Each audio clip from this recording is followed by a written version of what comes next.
د دوالو جهانو سردار مبارک یو ځل د مازدیګر د مانځه نه پس مونځ وکړ او یو کس ورسره ولاړ رسول الله مبارک سره خبرې کولې په دې کې الله جبریل امین راولېږه او رسول الله مبارک ته وی د الله رسول چې دا کم سړی تا سره خبرې کوي نو د ده د زندګۍ یو ساعت پاتې یو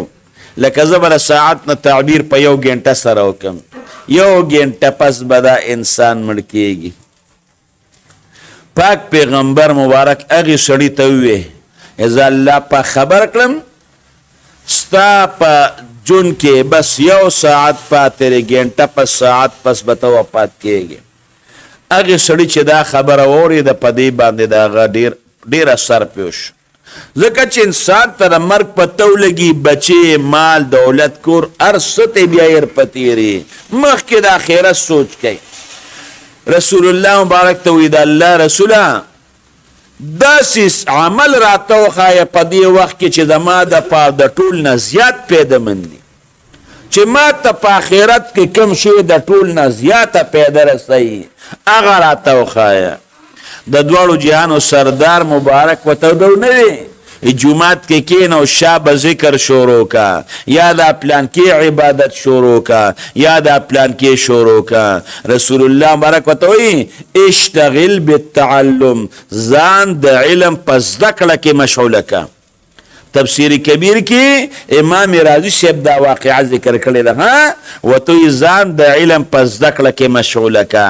هغه سړی کېنه صحابه سره د علم په زده کړه کې ځان مشغوله کا لا د ماښام نور نو پروتې اذان نو شوی چې دغه وخت کې وفات شو نو که د علم د زده کړې نه زیات ثواب په بل څیز کې وي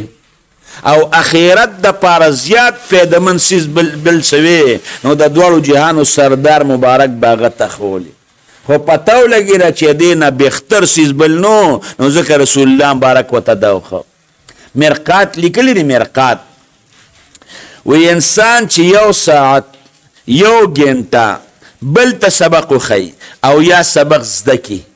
نو د سلیریشتون ګنټو نپلی عبادت قبول شوی عبادت نه الله په زیات ثواب ورکوي یو ګنټه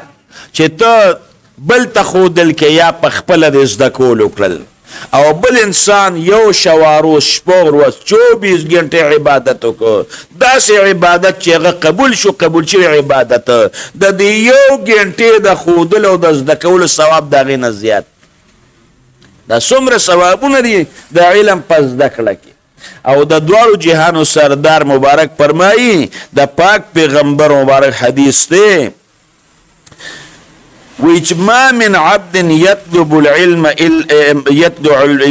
العلم و یو قسم داسې نشته چې هغه د علم طلب کوي مګر دا چې د علم طلب کوي نو دا د هغه د هغې ګناهونو کفاره ده کم انسان چې طالب شو دی علم زده کوي د دین رسول الله مبارک وی چې مخکې ګناهونه یې کړي دي بس دی کفاره د الله به ورته هغه ګناهونه وبخي هغه ګناهونه به رب العالمین ورجوي